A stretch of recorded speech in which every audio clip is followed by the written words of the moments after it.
Buenos días, es un gusto estar con ustedes en esta tercera charla para hablar sobre el proceso constitucional, pero hoy día un poco más a detalle sobre el proceso de amparo. Como hemos estado analizando a lo largo de esas últimas dos fechas en las que nos hemos encontrado, el proceso constitucional como tal tiene evidentemente una serie de herramientas procesales que nos permiten cautelar determinados derechos constitucionales. Sin duda alguna, el primero de los procesos, el más común, digamos, entre ellos puede ser, de hecho, el habeas corpus, que garantiza la libertad individual, y el proceso de amparo, que es muy amplio, porque garantiza, cautela cualquier derecho de índole constitucional. Definitivamente también está el proceso de inconstitucionalidad y demás. Hoy día nos vamos a centrar en el proceso de amparo porque, como vamos a ver, el proceso de amparo tiene una gama muy amplia que, por ejemplo, protege derechos como la vida, que es el primer derecho de todo ser humano, pero también derechos al trabajo, derecho a la educación, derecho a la libertad, a la igualdad. Cada vez que un ciudadano considera que se han visto vulnerados algunos de estos derechos, entonces tiene al proceso de amparo como una herramienta para, como dijimos también en las últimas charlas, materializar la protección de ese derecho que está reconocido en la Constitución. Entonces, el proceso de amparo es un proceso constitucional que cautela adecuadamente aquel derecho con contenido constitucional que pueda verse vulnerado. Es importante señalar que el contenido constitucional es materia de debate y sin duda alguna ha sido materia de improcedencia en algunas demandas interpuestas donde el Poder Judicial ha considerado que el derecho que se alega no tiene contenido constitucional. Ahí lo vamos a ver con más detalle. Permítanme pasar la diapositiva. Ya. El proceso de amparo se incorporó en la Constitución de 1979. De hecho, como vemos, el proceso de amparo en nuestra legislación es relativamente reciente, porque la Constitución del 79, que ustedes bueno, no recordarán seguramente porque son muy jóvenes, pero lo que sí es verdad es que cuando se habla de las modificaciones que se pretenden introducir en la Constitución, y de hecho los debates sobre esas modificaciones han sido reiterativos en los últimos años, sí se hace referencia a la Constitución del 79, que de hecho tenía, entiendo, un corte más social que el de la Constitución del 93. En esa línea está reconocido desde esa Constitución y evidentemente está reconocido en nuestra Constitución de 1993. La Constitución, en el artículo 200, inciso 2, señala: las acciones de garantía constitucional son garantías constitucionales la acción de amparo, que procede contra el hecho u omisión por parte de cualquier autoridad, funcionario o persona que vulnera o amenaza los demás derechos reconocidos en la Constitución, con excepción de los señalados en el inciso siguiente. Acá hay conceptos importantes.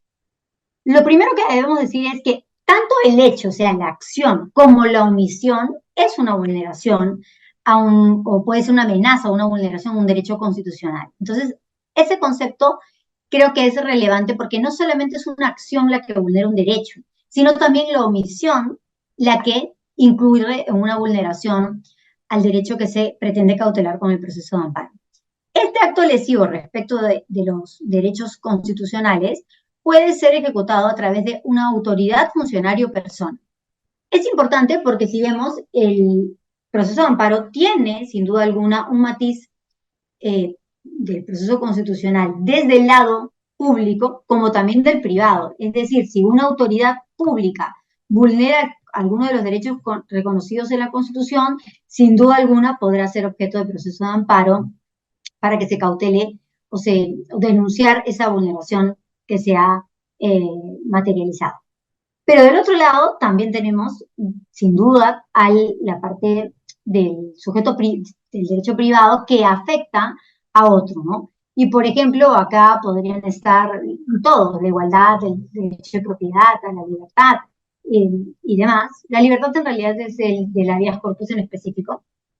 Entonces, tenemos a un proceso de amparo que cautela los derechos tanto si son vulnerados por una autoridad, es decir, por el Estado de un funcionario, o por aquel ciudadano desde el lado privado que afecta a otro y que por lo tanto merece ser cautelado en su derecho. El contenido constitucionalmente protegido. El Tribunal Constitucional ha señalado: la determinación del contenido esencial de los derechos fundamentales no puede efectuarse al margen de los valores y principios constitucionales. En esta primera parte me quiero detener porque los principios y valores constitucionales, ¿no?, son la herramienta que inspira el derecho procesal y finalmente que plasma ese contenido constitucional de los derechos que se pretenden cautelar. Entonces siempre hay una lectura, y lo decíamos ayer, armónica de la Constitución. Yo no puedo interpretar la parte económica de la Constitución sin que los principios y valores que inspiran esa Carta Magna estén plasmados en esa interpretación. Por eso es que también ayer hablábamos de una interpretación sistemática, porque las disposiciones normativas, todas, y por supuesto la Constitución no es una excepción, deben ser interpretadas de manera armónica, de manera sistemática, de tal forma que si yo interpreto el artículo 30 de la Constitución, haga correlación, coherencia con los principios y valores que inspiran y protejan o que están plasmados en la Constitución. Esto es sumamente relevante y por eso es que la doctrina dice: su determinación requiere un análisis sistemático de aquellos valores reconocidos en la Constitución y finalmente todos estarán conducidos a proteger la dignidad humana, que es lo que pretende proteger, que es lo que pretenden los derechos fundamentales. La razón de ser de los derechos fundamentales es sin duda alguna el ser humano. Mañana, el día que tengamos la siguiente charla, hablaremos de los derechos humanos. Y ahí veremos que se hace una distinción entre derechos humanos y derechos fundamentales. Pero el pilar de los derechos fundamentales está basado en la persona, en la cautela de sus derechos, que irradian finalmente a la sociedad en su conjunto. Entonces, en esta línea es importante que si yo interpreto, por eso decía, el régimen económico, social, político, la Constitución, nunca esa interpretación esté desligada a los valores y principios que protege la Constitución que regula finalmente un país. Entonces, por ejemplo, si es que yo hago una interpretación del régimen económico, sin duda alguna tendré que analizar qué inspira ese Estado constitucional de derecho que nosotros cautelamos. Y definitivamente tendré que ver el derecho a la vida, que lo inspira, el derecho a la educación. Hay un bienestar que se pretende cautelar respecto de la sociedad en su conjunto. Con consecuencia, cualquier artículo que se interprete a partir de la Carta Magna debe ser basado en el análisis conjunto de las diferentes disposiciones que inspiran el ordenamiento jurídico y en específico la Constitución. ¿Cuándo no procede un proceso de amparo? El artículo 7 del nuevo Código Procesal Constitucional señala cuándo es que no proceden los procesos constitucionales. Y ahí lo que indica es que no es procedente cuando los hechos y el petitorio de la demanda no estén referidos en forma directa al contenido constitucionalmente protegido del derecho invocado. Parece mentira, pero el contenido constitucional es un tema de interpretación que no debería llegar a tal punto, porque cuando el derecho está reconocido en la Constitución, deberíamos considerar que tiene un contenido constitucional protegido. Pero a mí me ha pasado, hace no tanto tiempo, un proceso donde se inició y la demanda fue declarada improcedente porque después señalaba que no tenía un contenido constitucional. Sin embargo, ello era sorprendente porque el derecho que se alegaba estaba plasmado en la Constitución como derecho fundamental en el artículo 2. Entonces, es peligroso cuando llegamos a un margen de interpretación tal que pese a que existe, por ejemplo, un artículo 2 que regula los derechos fundamentales y lo señala de manera expresa, en el Poder Judicial algún juez pueda considerar que no se ha acreditado el contenido constitucionalmente protegido de dicho derecho. ¿Cómo no podría tener un contenido constitucional protegido si se encuentra justamente cautelado en la Carta Magna? Lo que necesitamos básicamente es que ese derecho cautelado, desde el punto de vista material, tiene que ser cautelado desde el punto de vista procesal y por eso necesitamos interponer un proceso de amparo, que es el medio para materializar la protección de ese derecho. Pero es evidente que tiene contenido constitucional y deberíamos entender que todos aquellos derechos que están reconocidos en la Carta Magna tienen esta característica. No procede cuando existen otras vías procedimentales específicas igualmente satisfactorias. De hecho, lo hemos conversado en alguna oportunidad en otra charla en IDEM, y es la eterna discusión entre el proceso de amparo y el proceso contencioso administrativo. Hemos dicho en reiteradas ocasiones que el proceso contencioso administrativo necesita postulación de un derecho constitucional al interior del proceso. Es decir, yo puedo cuestionar un acto administrativo denunciando una vulneración a un derecho que se encuentra reconocido en la Constitución. Entonces, algunos jueces, y de hecho el Tribunal Constitucional también, ha señalado que el proceso contencioso, en principio, es la vía para discutir cualquier cuestionamiento de un acto administrativo donde se ha vulnerado un derecho contenido en la Constitución, y esa vía será igualmente satisfactoria. En consecuencia, esta situación es importante al momento de plantear la demanda. Tenemos que identificar que no siempre la vía del amparo es la correcta para poder demandar la violación de un derecho constitucional. Ahora, sí es verdad que el derecho de amparo es una tutela urgente y que por lo tanto los justiciables en muchísimas ocasiones lo que pretendemos es iniciar un proceso de amparo con la finalidad de tener esa tutela de carácter urgente de manera célere. Pero también es verdad que en la práctica el proceso de amparo, por la carga procesal que existe, muchas veces no termina siendo una vía tan rápida, tan dinámica para poder cautelar el derecho que está siendo vulnerado, con lo cual nuevamente el proceso contencioso o cualquier otro podría ser la vía correcta para interponer una vulneración o para denunciar una vulneración de un derecho constitucional. Entonces, sí es importante tener cuidado cuando se plantea una demanda y ver si existe o no otra vía procedimental específica que cautele de la misma manera o de manera satisfactoria el derecho que se denuncia. Que el agraviado haya recurrido previamente a otro proceso judicial. Claro, evidentemente, si yo estoy, por ejemplo, en un proceso contencioso administrativo denunciando la vulneración a mi derecho a la propiedad, que yo inicie otro proceso de amparo para denunciar también la vulneración al derecho de propiedad, es evidente que eso no procedería, porque ya hay un juez que está conociendo esa causa y que por lo tanto ha tomado competencia de eso que se está denunciando y que va a resolverla. No podríamos tener dos procesos abiertos, por más de que sean vías procedimentales distintas, discutiendo lo mismo, porque evidentemente también existirá la posibilidad de que existan fallos contradictorios, y si existen fallos contradictorios se aplica, se vulnera sin duda alguna el principio de la seguridad jurídica. Entonces, no podríamos tener dos procesos abiertos denunciando exactamente la vulneración del mismo derecho. Cuando no se hayan agotado las vías previas, también es una causal de improcedencia. Si es que yo estoy en un procedimiento administrativo que considero, más allá de que acabamos de decir que el proceso contencioso en principio podría ser la vía natural para impugnar dicho acto y denunciar la vulneración de un derecho constitucional, pero considero que no, que yo voy a acreditar que el proceso contencioso en ese caso en específico no es la vía procedimental que me va a poder dar una cautela satisfactoria, y por lo tanto voy a ir al proceso de amparo y acreditar que necesito una tutela urgente. En ese escenario, yo igual tendría que agotar la vía administrativa previa, el procedimiento hasta la última instancia, para poder acceder al proceso contencioso administrativo.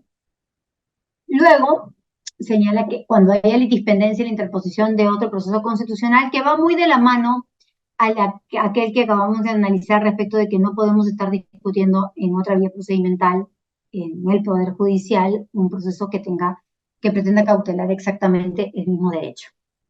Entonces, existen una serie de causales de improcedencia que cada vez que interponemos una demanda debemos analizar con la finalidad de no caer en ninguna de ellas. Los derechos protegidos en el proceso de amparo. Como señalábamos al inicio, los derechos protegidos son, por ejemplo, el derecho a la vida, a la educación, al trabajo, a la propiedad, a la igualdad, a la libertad de expresión, a la salud, al medio ambiente, entre otros. Todos estos derechos que son cautelados y muchos otros más, tienen sin duda alguna un contenido constitucional. Ahora bien, más allá de los derechos detallados, lo cierto es que no se trata de un número clausus, sino, es decir, no se trata de una lista cerrada, porque se pueden plantear todos aquellos derechos que tengan contenido constitucional y que se funden en la dignidad del hombre. Además, recordemos que la Constitución Política también reconoce la aplicación de tratados internacionales, razón por la que aquellos derechos reconocidos en la Declaración Universal de Derechos Humanos, así como cualquier otro tratado que proteja la dignidad del hombre, podrán ser planteados a través del proceso de amparo. Esto es importante porque si vemos nuevamente la interpretación del Poder Judicial respecto al contenido constitucional es relevante. También podría estar reconocido en un tratado internacional y lo que se cautela es la dignidad de la persona. Por lo tanto, sí podría ser objeto respecto a la dignidad de la persona, pero que nos evidencia que el proceso de amparo puede ser interpuesto con la finalidad de cautelar aquellos principios o derechos que no estén reconocidos expresamente en la Constitución, reconocido como tal en la Constitución, está regulado como tal. Pero ya el Tribunal Constitucional ha reconocido su contenido constitucional. Entonces, al existir este reconocimiento, sin duda, existe la posibilidad de que sea materia de un proceso de amparo. Como decíamos ayer, nuestro sistema está fundado en el civil law.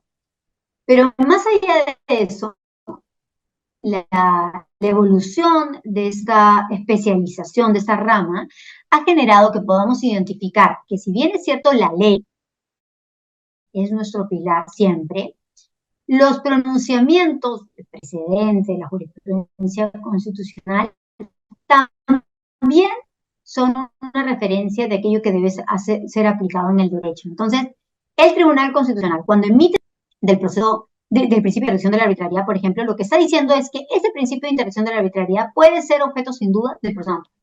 Entonces, el mensaje sobre esta lámina es que, creo que hay dos mensajes importantes, es que siempre que iniciemos un proceso constitucional y en específico un amparo, tenemos que acreditar el contenido constitucional de ese derecho cuya vulneración denunciamos.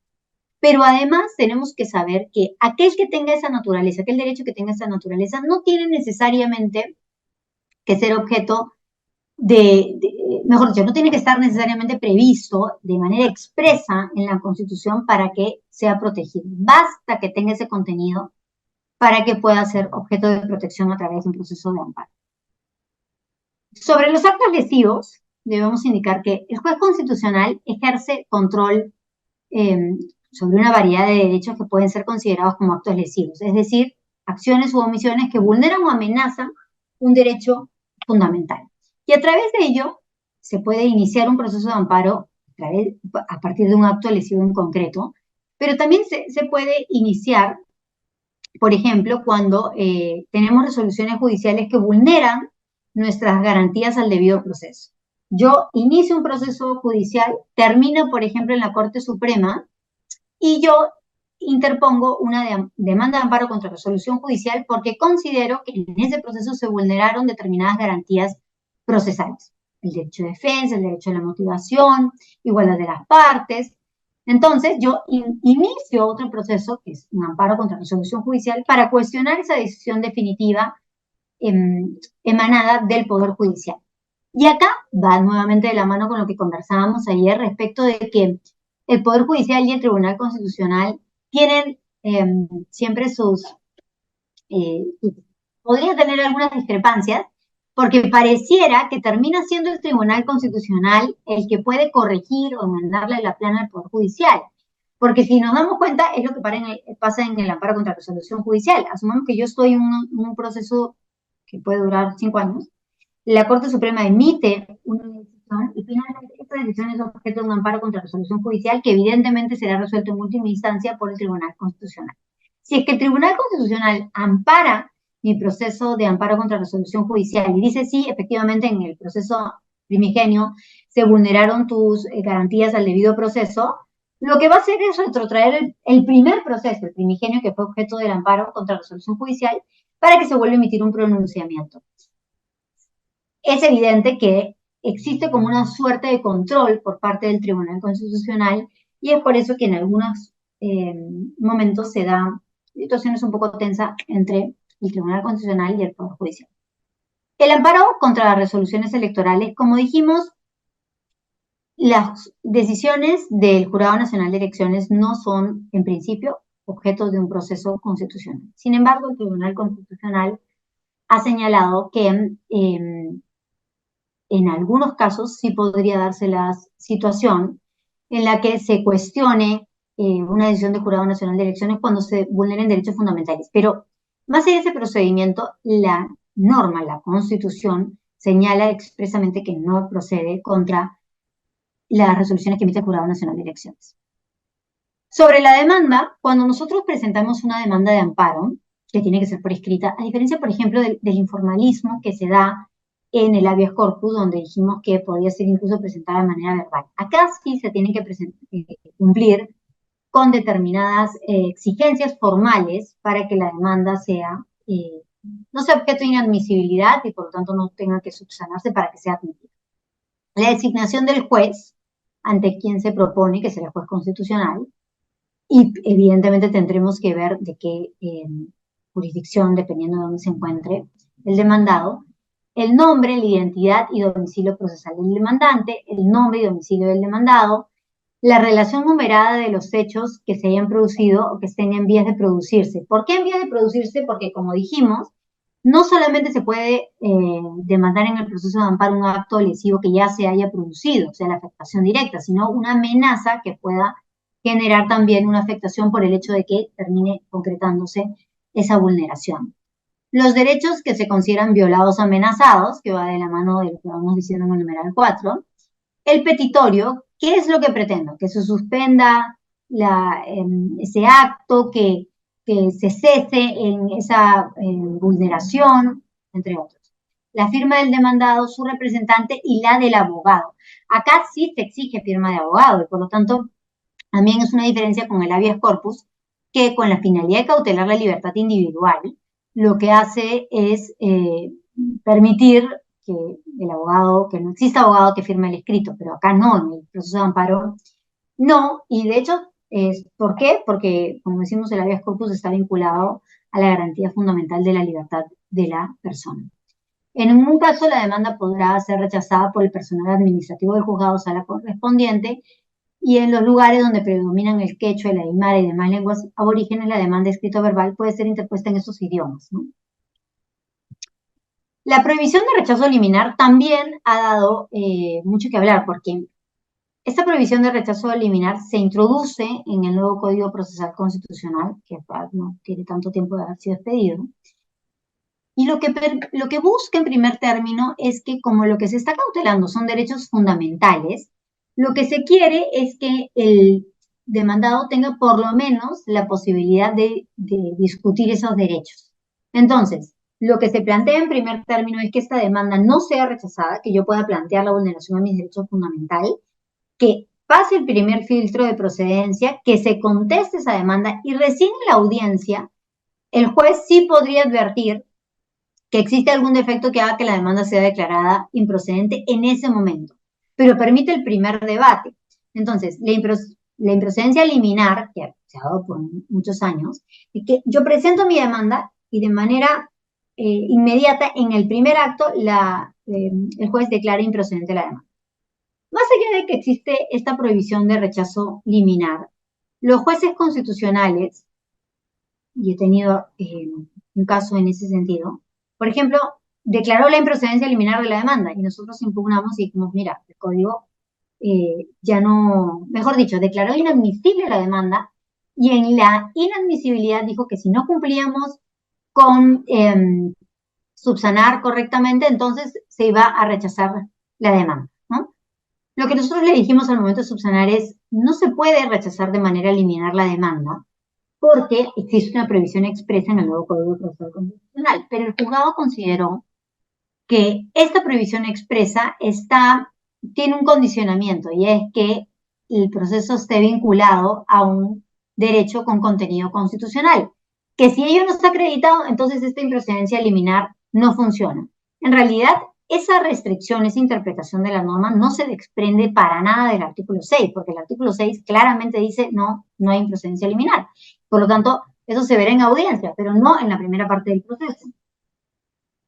Y para que podamos observar cómo a veces el Poder Judicial puede ser contradictorio en sus decisiones, el mismo juzgado que hace un año atrás, había admitido la demanda por la misma vulneración de esos derechos que se alegaban, que eran el derecho a la integridad y a la dignidad. Ese mismo juez constitucional que hacía un año atrás, como les digo, había admitido esa demanda, hoy, un año más tarde, respecto de otro sujeto, declaraba improcedente, porque consideraba que no había contenido constitucional.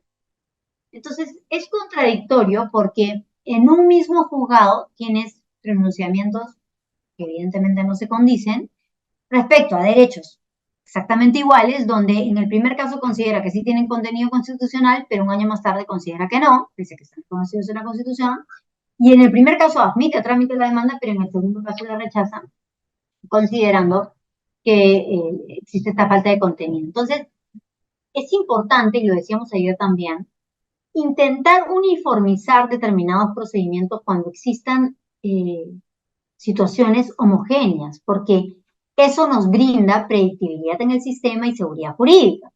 ¿Cómo puede ser posible que no solamente en el Poder Judicial, porque asumamos que fueron dos juzgados distintos, bueno, podría suceder, pero que el mismo juzgado incurra en esos pronunciamientos contradictorios respecto a actos que son homogéneos, realmente te da un índice de que hay una seguridad jurídica que debe ser cautelada y mejorada al interior del proceso del Poder Judicial, porque la seguridad jurídica es un principio fundamental del proceso que evita fallos contradictorios y que finalmente te da seguridad en el sistema, porque como te da predictibilidad, tú acudes con confianza al sistema y más o menos puedes saber qué esperar de él. Pero cuando ello no sucede y tienes un mismo juzgado que emite pronunciamientos contradictorios, el sistema, como no es predecible, entonces genera determinadas situaciones de desconfianza entre los justiciables que no deberían existir. Más allá de eso, como les digo, existe una previsión expresa en la norma y en principio las demandas de amparo deberían ser admitidas a trámite para que puedan ambas partes discutir entre la demanda y la contestación, expresar sus argumentos, ejercer su derecho de defensa y finalmente en la audiencia se decidirá. El afectado es la persona legitimada para interponer el proceso de amparo, sin duda. Y en la representación procesal, el afectado puede comparecer por medio de representante procesal.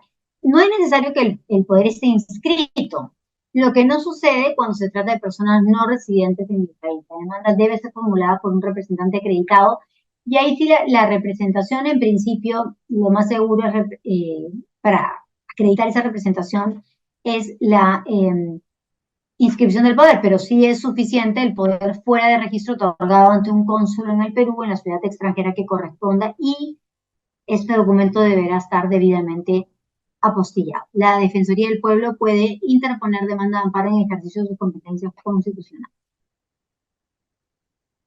La procedencia respecto de resoluciones judiciales. Como dijimos hace un momento, sí procede el amparo contra resoluciones judiciales y procede respecto a resoluciones judiciales firmes dictadas como manifiesto agravio a la tutela procesal efectiva que comprende el acceso a la justicia y el debido proceso.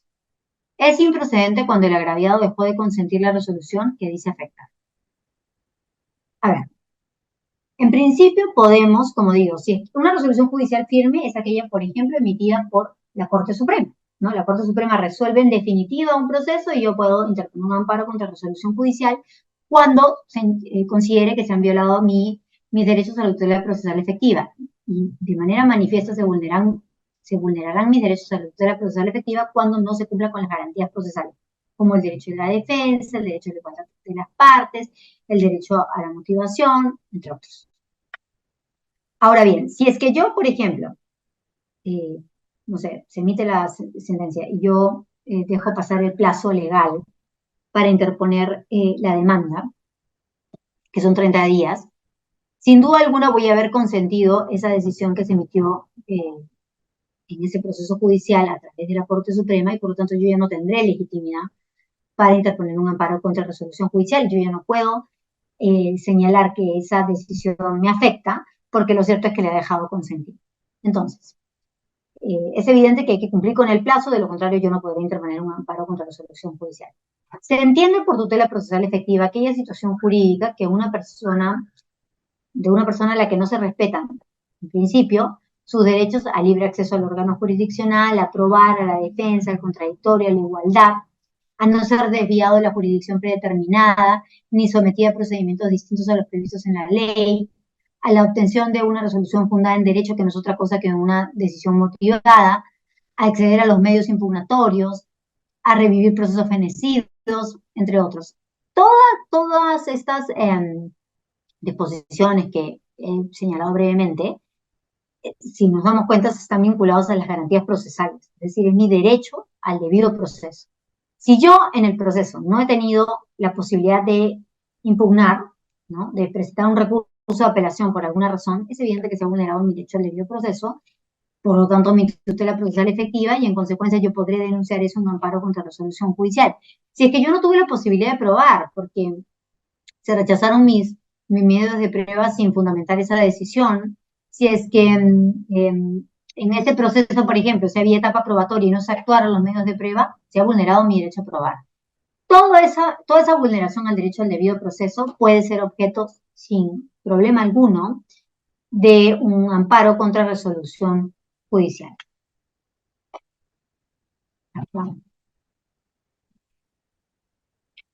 La tramitación de los procesos constitucionales, en el proceso de amparo, y lo mismo en el habeas data y en el de cumplimiento, interpuesta la demanda por el agraviado, el juez señala fecha y hora de audiencia única que tendrá lugar en un plazo máximo de 30 días hábiles. Los plazos no se cumplen estrictamente como están establecidos, ¿no? Si bien es cierto, la audiencia es convocada, no necesariamente está siendo convocada dentro de los 30 días hábiles siguientes, y eso es por la carga procesal. Al mismo tiempo, se emplaza al demandado para que conteste la demanda en el plazo de 10 días. Entonces, me notifican con la demanda, me citan a la audiencia ya desde ese acto, yo contesto, pero no necesariamente la audiencia está fijada para que sea realizada en los 30 días hábiles posteriores. En el escrito de contestación de la demanda, el emplazado acompaña los medios de prueba, o sea, el demandado acompaña los medios de prueba que contradicen lo que alega el demandante y sustentan su posición, y asimismo puede deducir excepciones. Como dijimos también en la primera oportunidad que hablamos del derecho procesal constitucional, no existe la posibilidad de presentar reconvención, es decir, de que el demandado contrademande en este proceso. El juez pone a conocimiento del demandante el escrito de contestación para que en la audiencia única alegue lo que considere oportuno, y finalmente se pueden presentar los alegatos para que el juez, escuchando a las partes, pueda emitir pronunciamiento. Entonces, y también, como dijimos, creo que eso está en la siguiente lámina, efectivamente, el tema de los medios probatorios en el proceso de amparo también tiene sus particularidades, porque en los procesos constitucionales los medios de prueba se ofrecen con la interposición de la demanda y en el escrito de contestación.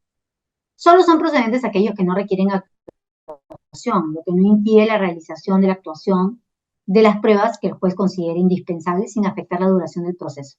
Como dijimos, la naturaleza del proceso de amparo es que sea un proceso célere. En consecuencia, si es que el proceso es célere, tener una etapa de actuación probatoria podría tardar muchísimo más tiempo. En algunos procesos civiles, las etapas de actuación probatoria, la etapa de la audiencia de pruebas, está abierta por años. Entonces, la intención de que el proceso de amparo no tenga una etapa probatoria es que la calidad que tiene de tutela urgente y por lo tanto célere no se ve afectada. Y por lo tanto los medios probatorios que podemos presentar son documentales y no requieren, a menos que el juez lo considere, de actuación.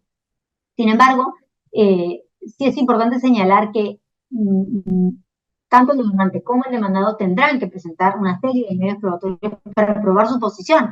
Y probablemente, como no hay actuación probatoria y no hay etapa de audiencia de pruebas como tal, tengamos que ser muy rigurosos en los medios probatorios que presentemos, porque los documentos en sí tienen que acreditar por sí solos la vulneración que se alega en el proceso. Y finalmente, las notificaciones, que parecen un acto, podrían considerarse un acto menor, pero no lo son en absoluto en el proceso.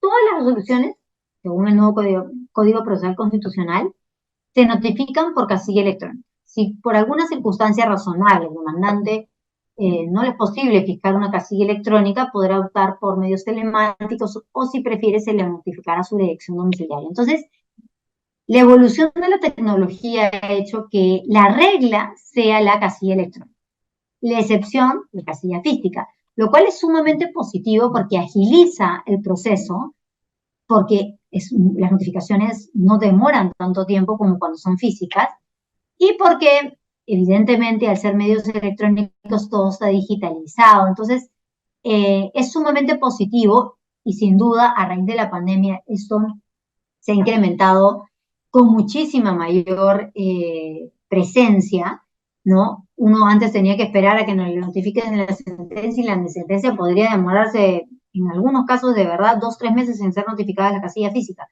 Entonces, la posibilidad de que sea notificada en casilla electrónica agiliza sin duda el proceso y es una noticia favorable y a raíz de la pandemia, con mayor razón, porque se ha implementado de manera mucho más efectiva. Pero también es verdad que en un país donde el Internet no llega a todos lados, la justicia no puede dejar de estar presente para aquellas personas que no han sido incorporadas al sistema, ¿no? Entonces, es por eso que se da la posibilidad de que el demandante pueda ser notificado en su dirección domiciliaria, que será su casilla física, y eso puede ser, es para el demandante, pero también para el demandado, porque evidentemente lo que se cautela es el derecho de las partes a ejercer su derecho de defensa en el proceso, su derecho a la prueba, su derecho a ser oído, y las notificaciones deben siempre resguardar eso. Por eso les decía al inicio que la notificación no es un acto menor en lo absoluto en el proceso, todo lo contrario, es un acto de especial relevancia, porque es la notificación, tanto para el demandante como el demandado, lo que permite finalmente gatillar la posibilidad de que aquel justiciable que está al interior de un proceso pueda ver plasmadas y ejercer de manera efectiva todos y cada uno de sus derechos como garantía procesal en el proceso. En consecuencia, es de suma relevancia y debe ser cautelado. Última charla en la que hablaremos del derecho procesal constitucional, pero desde un lado más internacional, porque hemos estado analizando cuáles son las figuras o los procesos que nuestro sistema nacional regula y que permiten la cautela de estos derechos fundamentales. En esa línea, es importante indicar que hemos analizado, por ejemplo, cómo es que la Carta Magna tiene reconocidos determinados derechos, pero necesita, en algunas oportunidades, de un medio que le permita materializar ese derecho que podría estar siendo vulnerado o amenazado. Entonces hemos pasado por el proceso de amparo, por el habeas corpus, por la acción de inconstitucionalidad, entre otros. Y hoy nos centraremos un poco más en cómo es que a nivel internacional se protegen estos derechos que también veremos, no son llamados derechos fundamentales, sino que se hace una distinción respecto de los derechos humanos. Entonces me permito comenzar con la primera lámina que nos habla de lo siguiente, ¿no? La doctrina analiza que los derechos humanos son la proyección normativa de la naturaleza humana. ¿Qué quiere decir esta frase? Que hay determinados derechos que nos dan esa categoría. Por ejemplo, el derecho a la vida, el derecho a la dignidad, ¿no? Entonces, lo que hacen estos organismos internacionales es reconocer que existen determinados derechos de índole, derechos humanos que nos dan la categoría de ser humano. No podríamos ser seres humanos si es que no se respetan esos derechos. Lamentablemente, lo que pasa en la realidad es que, por supuesto, esos derechos son vulnerados. Entonces, necesitamos agotar las vías internas con las que contamos para acudir a los organismos internacionales en caso de que no hayamos podido tener protección y que sean ellos los que nos den verdadera tutela. Entonces, esta situación lo que hace, nos protege de determinadas amenazas o vulneraciones y es por eso que la doctrina, un segundo, Alejandro, voy a cortar ahí un segundo Sí, sí, sí, claro. porque hace Déjame un poner. ruido este señor. ¿Se escucha? No. No, no, no, no, no se escucha. No se escucha, un señor vendiendo tamales que Dios mío, ya me estresa. Ya, Me entonces empiezo imagino. con esta nueva lámina ya. Excelente. Dale. Gracias. La doctrina señala que los derechos humanos son la proyección normativa de la naturaleza humana. Y me quiero detener en esta frase porque efectivamente los ordenamientos internacionales, como por ejemplo la Convención Americana de Derechos Humanos, ¿no? El Pacto de San José de Costa Rica, etcétera, lo que hace es reconocer justamente que existen determinados derechos que nos dan la categoría de seres humanos. No podríamos tener tal categoría si es que no se reconocen estos derechos. Evidentemente están el derecho a la vida, a la integridad, ¿no? A la dignidad. Pero también es verdad que estos derechos se ven vulnerados en la práctica y que lo que debemos hacer en principio es agotar la vía interna, nuestro sistema, para que podamos cautelar esos derechos que están siendo vulnerados. Pero si es que no encontramos verdadera protección, entonces podemos ir a un organismo internacional para solicitar la cautela de esos derechos. Ahora bien, la doctrina es enfática en indicar que existe una distinción entre derechos fundamentales y derechos humanos. De hecho, yo escribí hace un tiempo un libro sobre embarazo adolescente y vulneración de derechos fundamentales. Y es interesante ver que efectivamente la doctrina hace una vulneración, una distinción entre derechos fundamentales y derechos humanos, porque no son lo mismo. Si bien es cierto, están muy vinculados y creo que en algún punto sin duda pueden coincidir, porque nadie podría decir que el derecho a la vida, el derecho a la educación, el derecho a la integridad física y psíquica no es un derecho humano, pero también es un derecho fundamental. Entonces, más allá de eso, la doctrina sí se preocupa en hacer una distinción y así dice que los derechos fundamentales están vinculados a aquellos reconocimientos positivos, expresos e implícitos que el Estado le reconoce a la persona a través de su ordenamiento constitucional. Es decir, que los derechos fundamentales son reconocidos en la Carta Magna. Sin embargo, le corresponde a todos los seres humanos que tienen la condición de personas, de ciudadanos, con capacidad de obrar y por lo tanto, esos derechos deben ser cautelados. Es decir, la Carta Magna reconoce estos derechos fundamentales y a partir de estos es evidente que tenemos la categoría de ciudadanos, de seres humanos que tenemos derecho a que sean cautelados. Pero los derechos humanos están vinculados estrechamente a la dignidad del hombre y responden en sentido estricto a que todo ser humano, por su condición de persona, debe tener estos derechos humanos. Como les digo, si bien es cierto doctrinariamente, si se hace esta distinción y donde el derecho fundamental es el reconocido en la Constitución, mientras que el derecho humano es mucho más amplio porque está reconocido evidentemente en las Cartas Magnas, pero también en ordenamientos de índole internacional, creo que sí hay una confluencia innegable porque estos derechos fundamentales reconocidos en la Carta Magna son también derechos humanos, ¿no?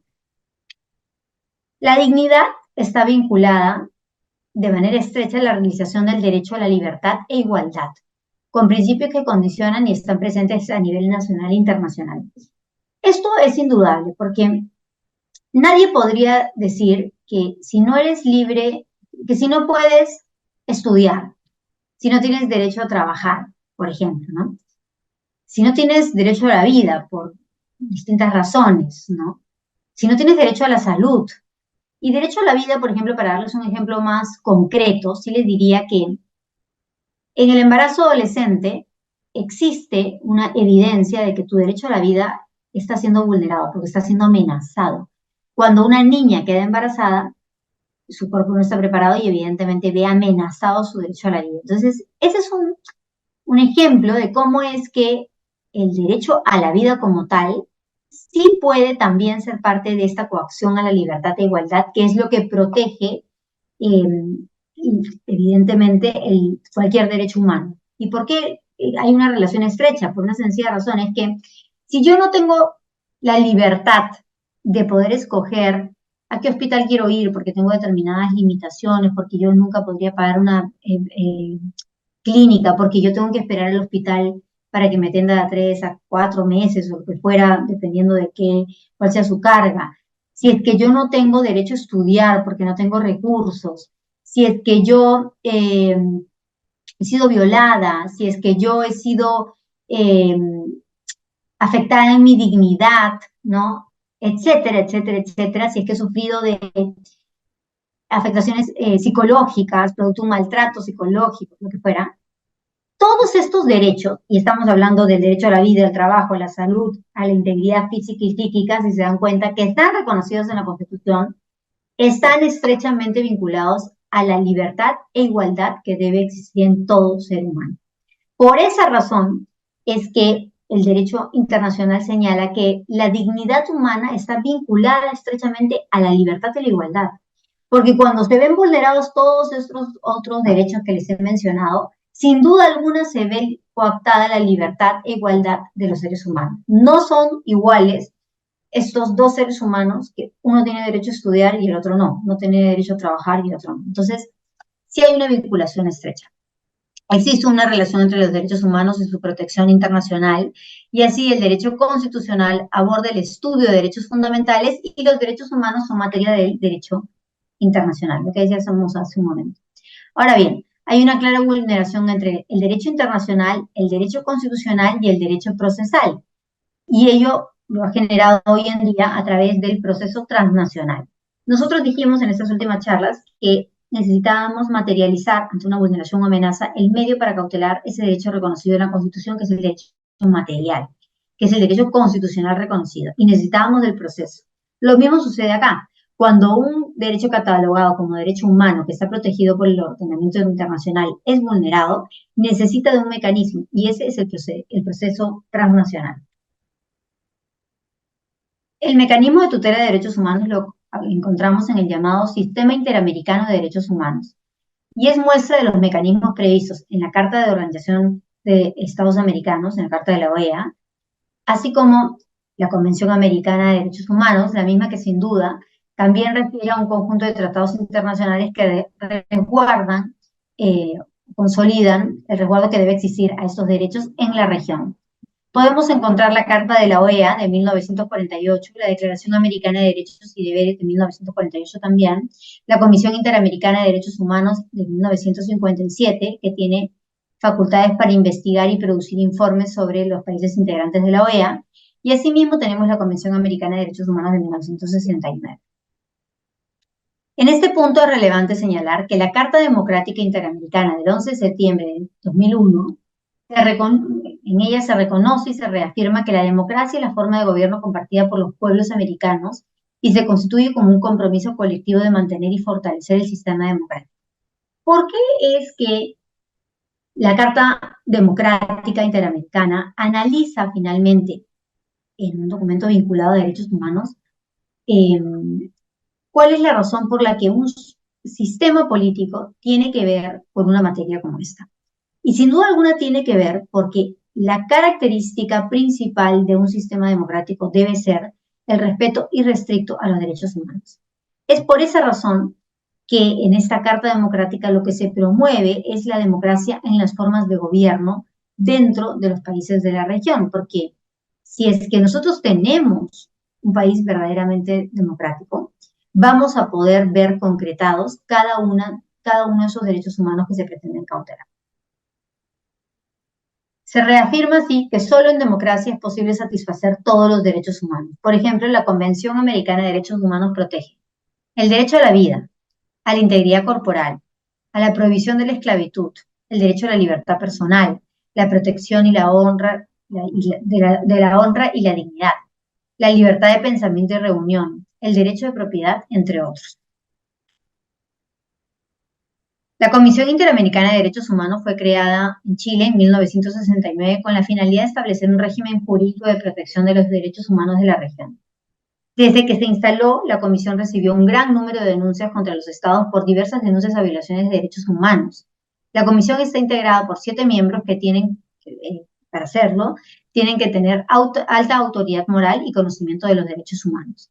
Entre sus principales funciones se encuentran las de promover la conciencia y respeto de los derechos humanos, formular recomendaciones a los Estados miembros, preparar los informes que considere pertinentes, entre otros.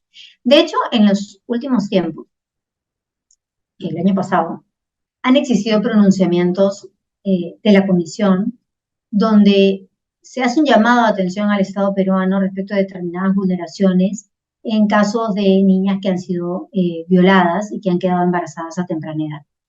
Lo que sí pareciera en algunas oportunidades es que las decisiones de la Comisión no tuvieran el poder coercitivo para poder modificar determinadas situaciones en los estados que violan estos derechos. Evidentemente, la Comisión Interamericana también trabaja, como veríamos, de la mano con la Corte Interamericana, que tiene facultades contenciosas que hacen que sus decisiones sean coercitivas. Pero más allá de eso, sí hay varias cosas importantes que dan espacio al análisis, ¿no? Cuando los ciudadanos de un país tienen que ir a los organismos internacionales, sin duda alguna tienen que haber agotado esta vía previa que es eh, recurrir por todas las instancias que correspondan a nivel nacional. Creo que si los estados pudieran advertir que el hecho de llegar a un organismo internacional es porque el ciudadano no ha recibido verdadera tutela, es una muestra de qué tan bien o mal funciona tu sistema de justicia. Ahora, no quiere decir que cada vez que una persona pierda en el sistema nacional, ¿no? Y recurra a las vías internacionales, quiere decir que siempre el Poder Judicial se equivocó. No, en absoluto.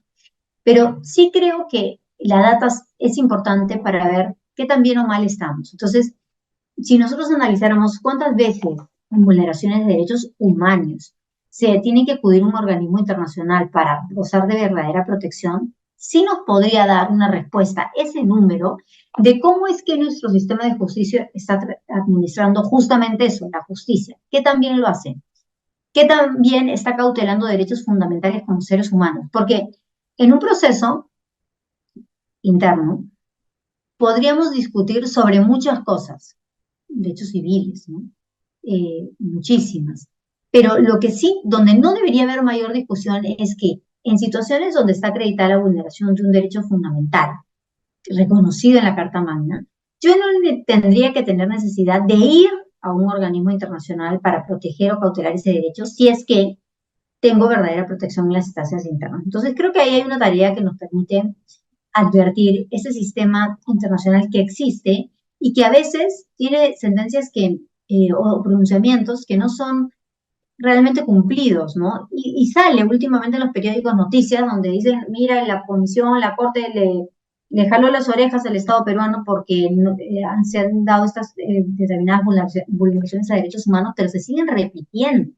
Entonces, ¿qué es lo que hace el Estado al que se le aplican evidentemente las decisiones de la Corte y la Comisión, que las desconoce o que en la práctica se siguen vulnerando esos mismos derechos, ¿no? Y que en tu sistema interno no puedes controlar, sancionar debidamente esas vulneraciones. Ahí hay una pregunta y un espacio de análisis importante, creo. Pues bien, el procedimiento en la Comisión Interamericana de Derechos Humanos es la siguiente. Las peticiones pueden ser presentadas por personas, grupos de personas u organizaciones que denuncien violaciones a derechos humanos.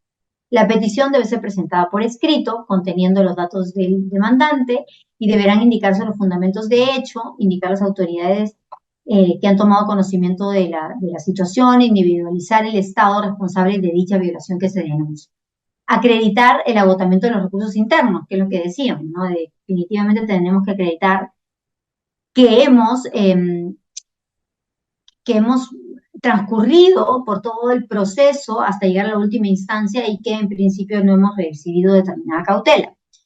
Deben presentarse dentro de los 6 meses de notificada la sentencia o decisión definitiva de manera que se acredite que no existe materia pendiente de decisión. En este proceso se pueden solicitar medidas cautelares y finalmente la comisión no tendrá facultad para atribuir responsabilidad a personas sino a estados que integran la OEA.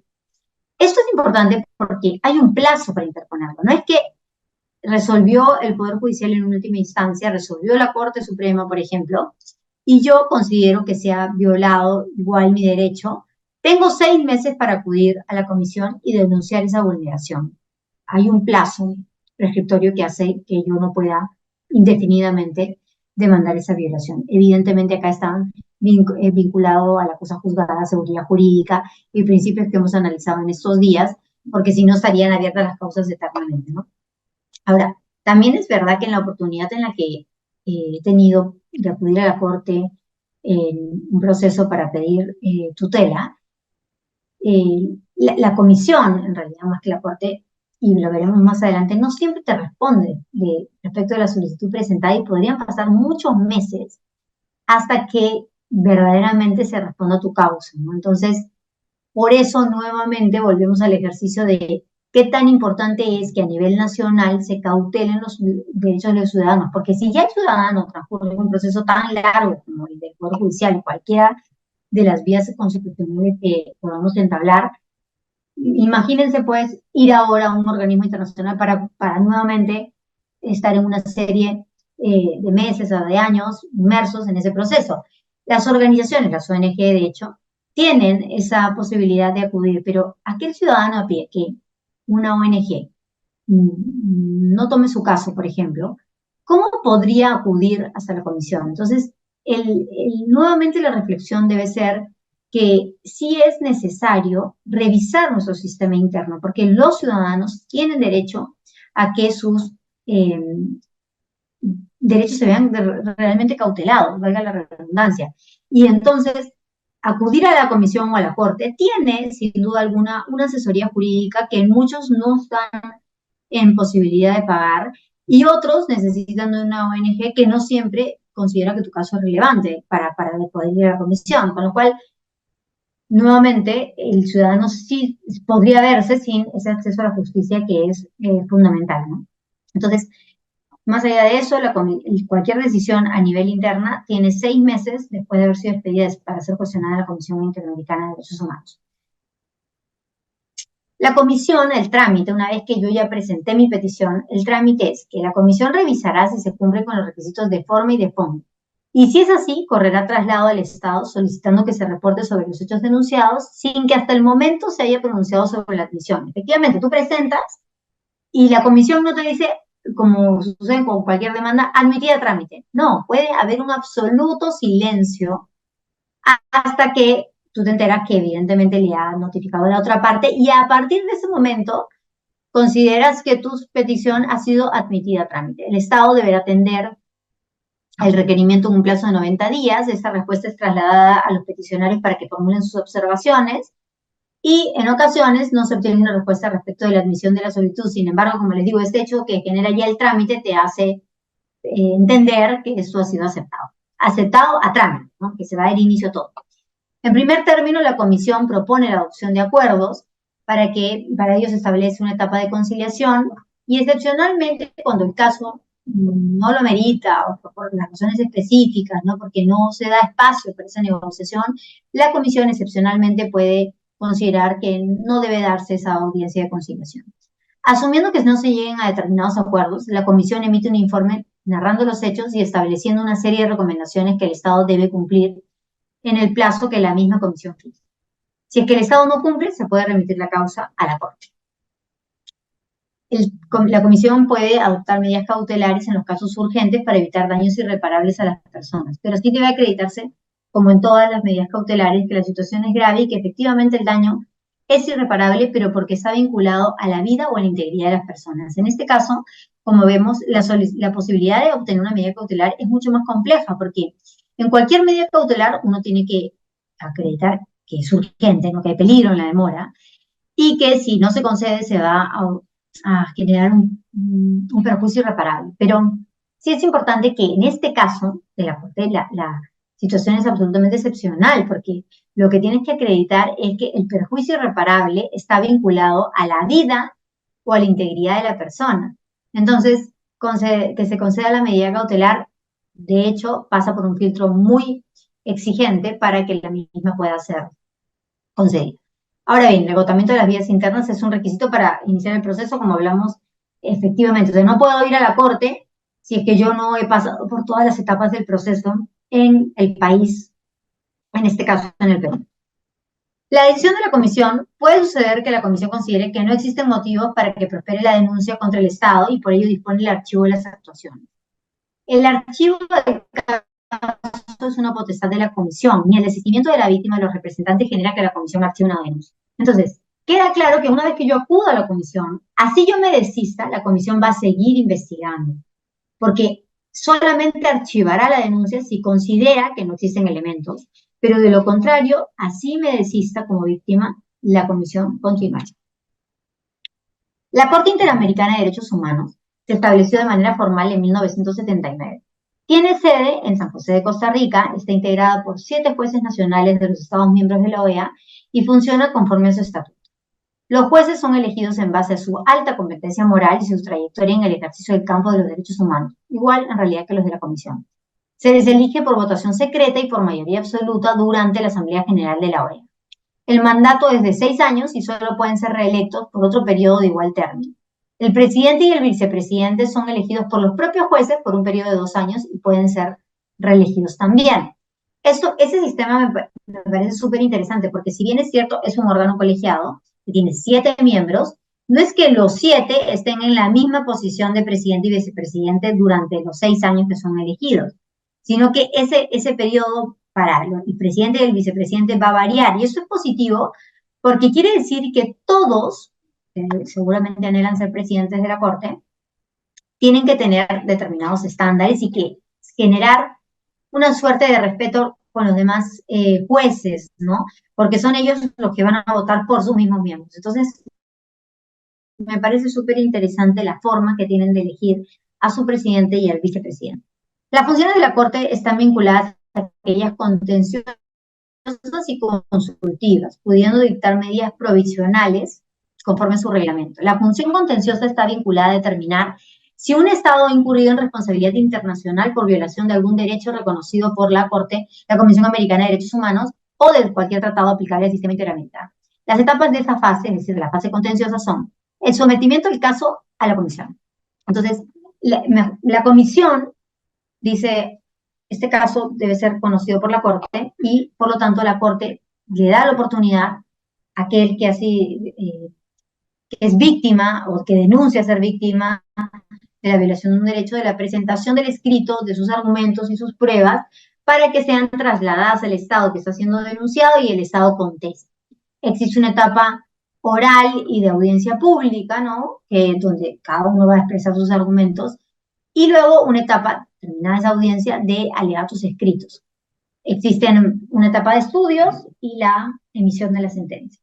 Si vemos, se parece mucho al trámite de un proceso constitucional, porque en el proceso constitucional lo mismo, no tienes la demanda, la contestación, el informe oral, los alegatos y finalmente la sentencia. Entonces, ahí no hay mayor distinción y no debería existir ningún tipo de diferencia, porque si vemos en todos estos procesos, lo que se cautela finalmente es el derecho de defensa que tienen las partes de poder alegar, escrita, verbal, pruebas y demás, sus argumentos de defensa.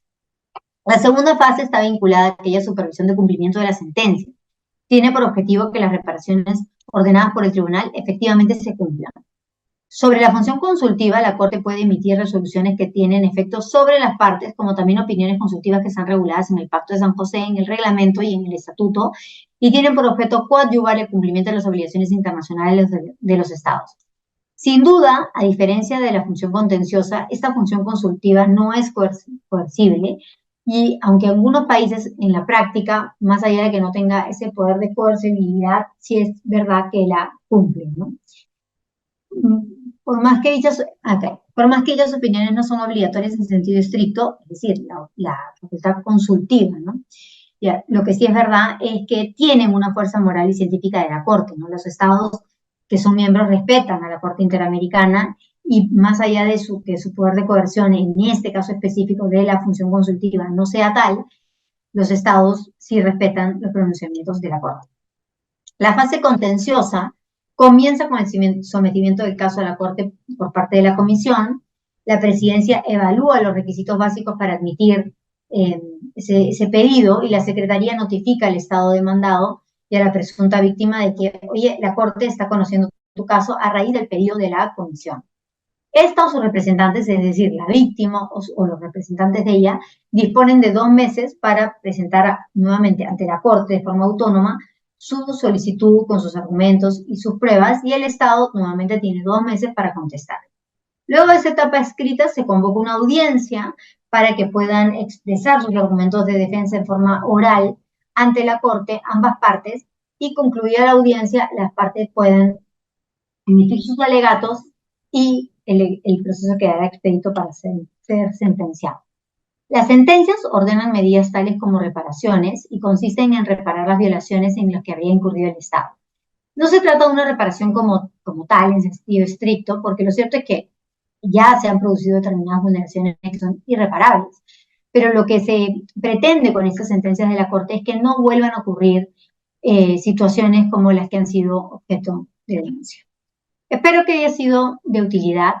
De hecho, es un tema muchísimo más complejo para tratarlo en una sola charla, pero creo que la intención de ver este tema de derechos humanos dentro del marco del derecho procesal constitucional es que tenemos un sistema nacional que protege los derechos fundamentales a través de nuestra Carta Magna y tenemos también un ordenamiento, el Código Procesal Constitucional, que viabiliza la posibilidad de que cualquier vulneración o amenaza a esos derechos reconocidos en la Constitución puedan ser cautelados por el Poder Judicial o el Tribunal Constitucional a efectos de que cese esa vulneración o amenaza. Si es que nosotros no contamos con una protección a nivel nacional, por supuesto podemos acudir ante los organismos internacionales, sea la Comisión o la Corte Interamericana, para que podamos denunciar la vulneración a ese derecho humano que afecta a nuestra dignidad y libertad y que por lo tanto tiene que ser cautelado por un organismo internacional porque no habríamos contado con protección